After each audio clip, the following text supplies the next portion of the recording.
Hi. I'm Byron. And I'm Bianca. And welcome to SELFMADE. The home of entrepreneurship. Now, the question I have for you is, what's it like having mentored just short of 500 people now? What are the pros, what are the cons, what are the experience, what's your best experience? Do you have a favorite mentee? I mean, there's so many questions here. The pros, seeing the ones who have invested the time and energy and followed the guidance, seeing them make their business ideal, business successful, and change their life, super pro. Like seeing people's financial situation change, they buy a house, or they take their kids out of state school, put them into private school, or they start going on lavish holidays, or they just reinvest. That pro. That for me is like, that's real legacy stuff, right? That's why I put all my effort and energy out, and I go over and above. We both go over and above what we offer to support our people. Oh my gosh, he went through a red light. Sorry, and that was really dangerous. And so that is a major pro. Cons. Honest con. Should I be honest? Yeah. Sometimes people change not for the better.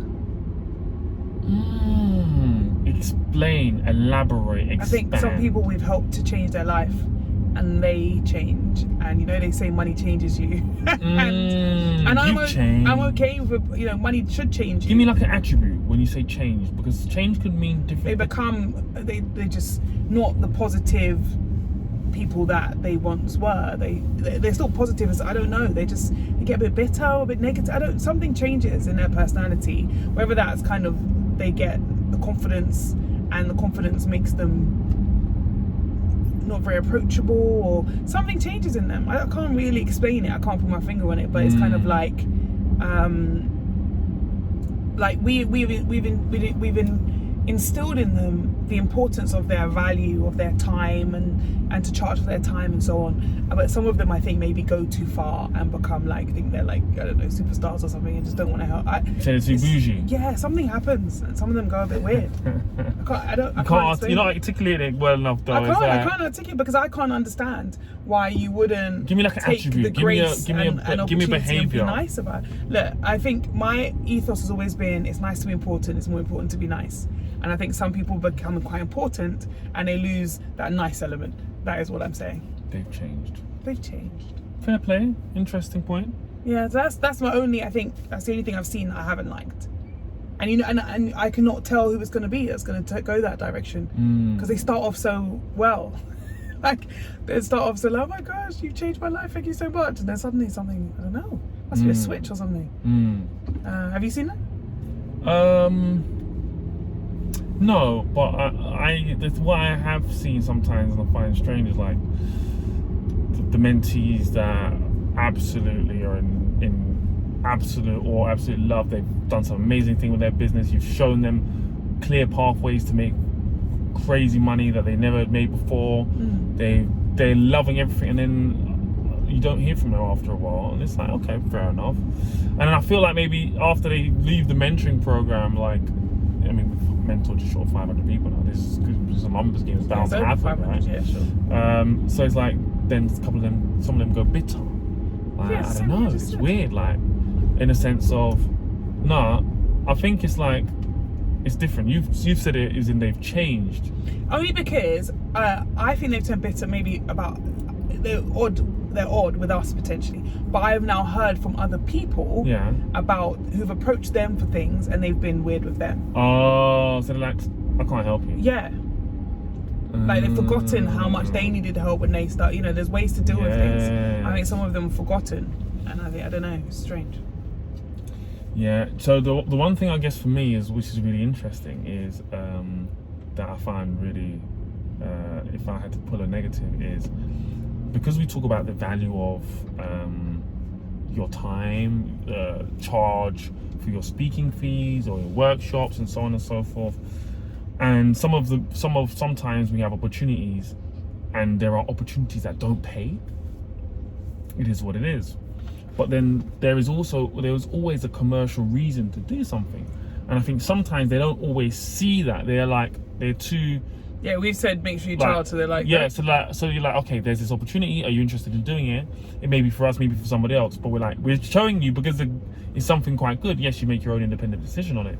But then like, no, it's £1,000. I would charge for that. The stage you're at. First of all, you can't price that at £1,000. Second of all, it's like, okay, don't worry about it. No problem. So what you're saying is we made them into monsters. You make them into monsters, and Rightly so. And no, sometimes it's not, because it's like sometimes it's an opportunity that they've never had. It's like when you first went on TV, right? And people were trying to do interviews with you and stuff like that, and then I was managing the inquiries, and then I was trying to charge for the interviews and stuff like that, and they were like, people were like, no, it don't work like that. I'm like, no, I want X amount, and then some people will give a token payment, some people want, but effectively now, like when it comes to PR and stuff like that, there's no money in it. You do it if there's a commercial gain or you want to be featured there. There's no money in it. It doesn't matter about your time or not. There's just no money in that industry, right? So you do it or you don't do it. It is what it is, right? So trying to ask for money is like, it's not quite how this works. Do you see any commercial value or gain in this, or is there any leverage in this for you to do that?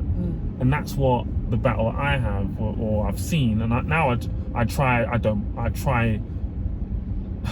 still try and provide the opportunities, but I'm like much more careful and cautious about how I go about approaching them about it.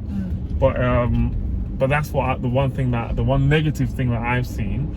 And then also the other thing is, the price always goes up if we engage in their services. So like they will come on board as a social media manager, right?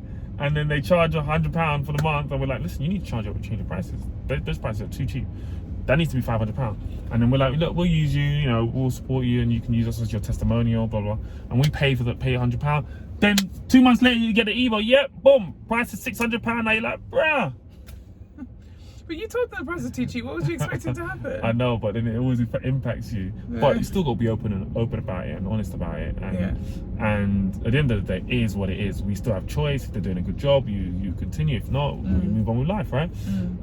Which is really interesting. So they're the two things that I've seen. I mean, when you talk about 500 people, it's like, this is 500 human beings. This is like 500 people, different personalities. It's like family, and like those stuff. Experiences I'm talking about in a negative capacity is like 0.0.001%, right? And then when you look at all the positive things, it's like you mentioned, like people changing their lives. Even this morning, one of the was a mentee I hadn't heard from for about 6 months. He emailed me. He was like, "Oh, Bianca, the business is going so well. Can you believe what's happened in 12 months?" And asked me if I can do something for her. And it was like for big clients. She's just doing so well. She's been nominated for awards. Just so many great stories. And just even if you just hear from them every now and again, it's just so nice. Yeah, you get a nice WhatsApp. WhatsApp you get an every now and again. Yeah, I love that. Yeah. Love seeing the mentees win. It's like they're my little children, and some of them are big. Some of them are big, but they're like my little children. 500 little children we've had. Wow, crazy. That's good. I didn't have to give birth to any of them. That's great.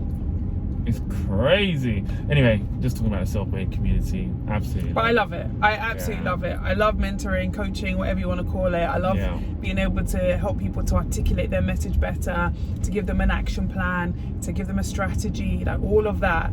I absolutely love, and I love their face sometimes, like, when you're doing a call and you're like, no, you need to do, and they're like, how did you know that? How did you do that? One of them yesterday said to me, Bianca, I'm jealous of yours or Byron's kids. I'm like, I don't even have any kids yet. She's like, yeah, when you have them, they're just going to be so smart. I was like, oh, thanks.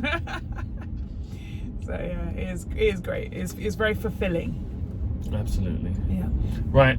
Until next time, people, I'm Byron. And I'm Bianca. Self-made. The home of entrepreneurship. Until next time. Bye-bye.